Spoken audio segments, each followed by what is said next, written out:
Welcome back to In Their Own Words. I'm Kimon Kotos, and I'm here with Connie Navarro, and we're speaking about Connie's book, A New Home in Michigan. And we're glad to be here at Los Amigos restaurant, and we'd like to thank Carlos for welcoming us here at the restaurant.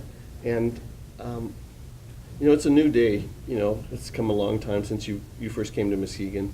When you were growing up with your fellow students and friends and neighbors, let's talk a little bit about some of your aspirations. The work ethic was really fundamental.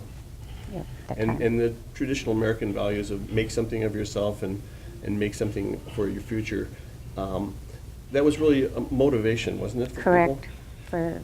for the whole group. And again, like I said, we moved away from Ryerson Heights because after getting jobs and that, you had money to buy your own home, which is typical of everybody.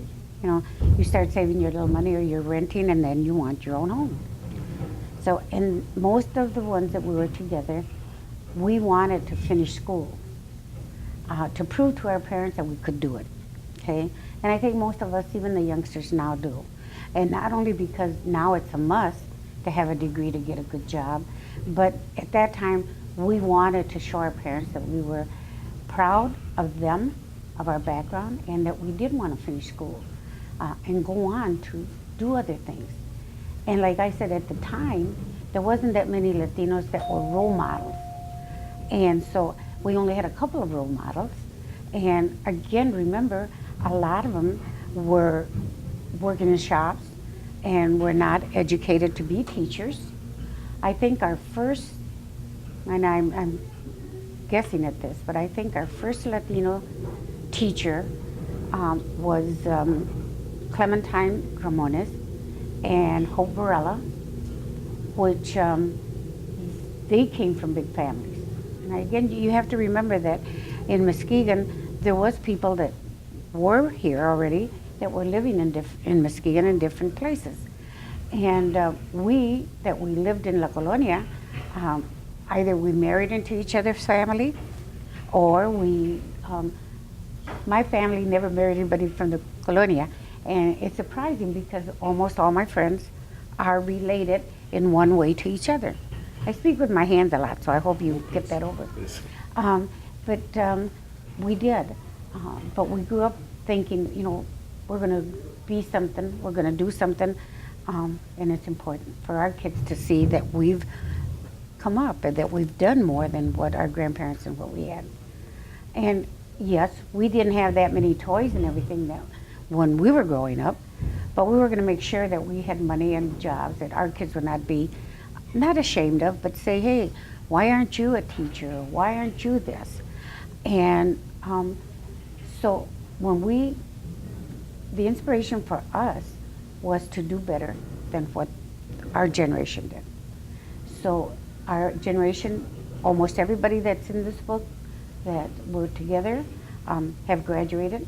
Some are teachers, some are translators, some are nurses. Right now, I can even tell you this.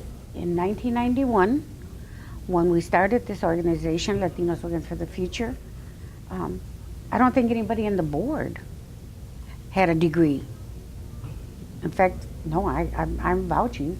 I worked at social services, but I didn't have a degree like a master's or bachelor's or anything. At that time, you had to pass your test, state tests, and if you were hired, if there was a job. Because at that time, your work experience or your background had a lot to do with it. Not just going to school and having that degree.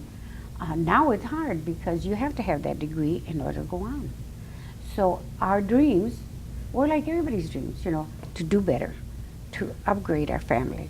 Well, come along the 60s, moving a few years down the line, we see much more social involvement. We see, not just political unrest, but coming out of the Kennedy era, it was a call to action.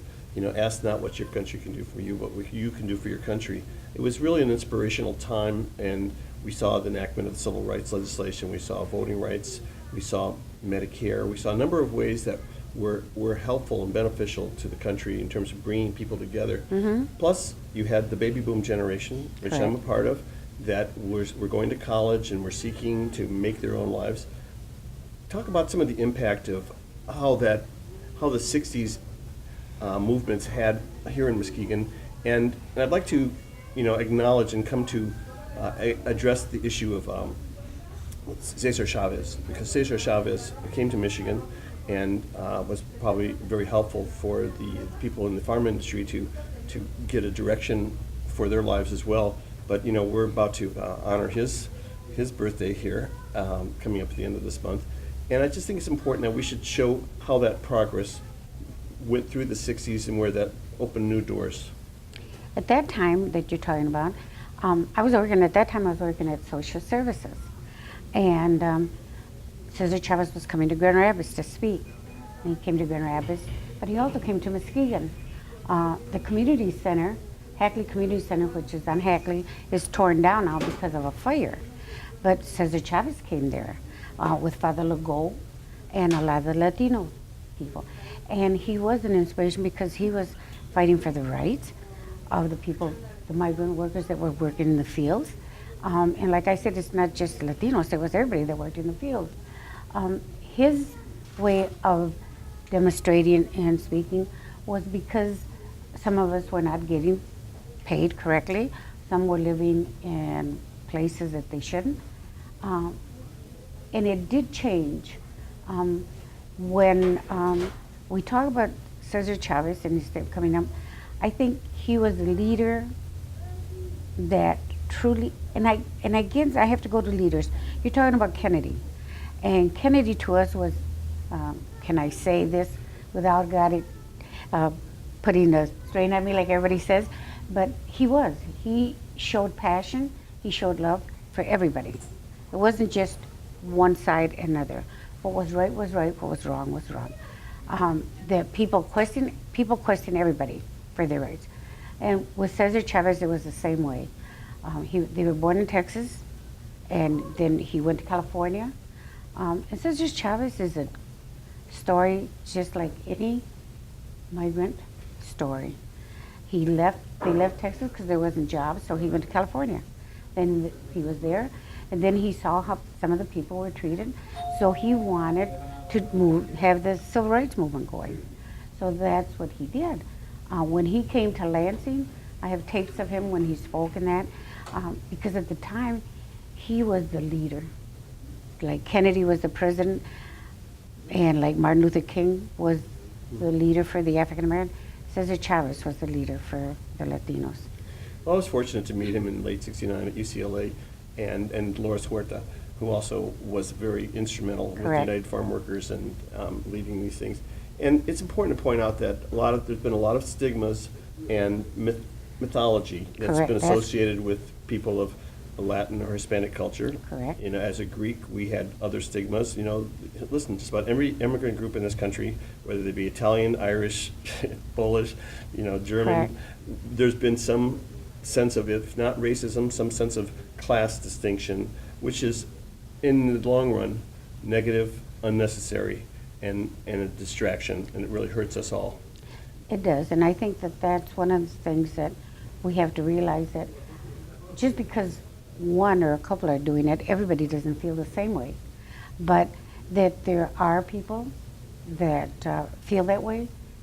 There was, is, and it will always be, and I've always said that. I cannot say that we're all happy with each other, because even in the Latino community, Anglo community, African American community, American Indian, there are Indians that don't like certain Indians. There are Latinos that don't like certain Latinos.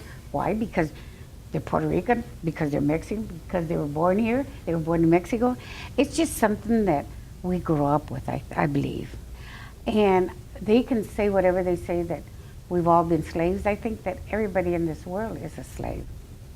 And that's why you get your education and go on so you can get over that. That you have feelings, and that's another thing. Every person is an individual. Everybody does not think the same. They do not feel the same. I know that people say, well, we're brothers and sisters, yes, under the eyes of God. And God has always said, no matter which religion you go to, do unto others as you would do unto me. But there's always those few that do not do that and do not believe that.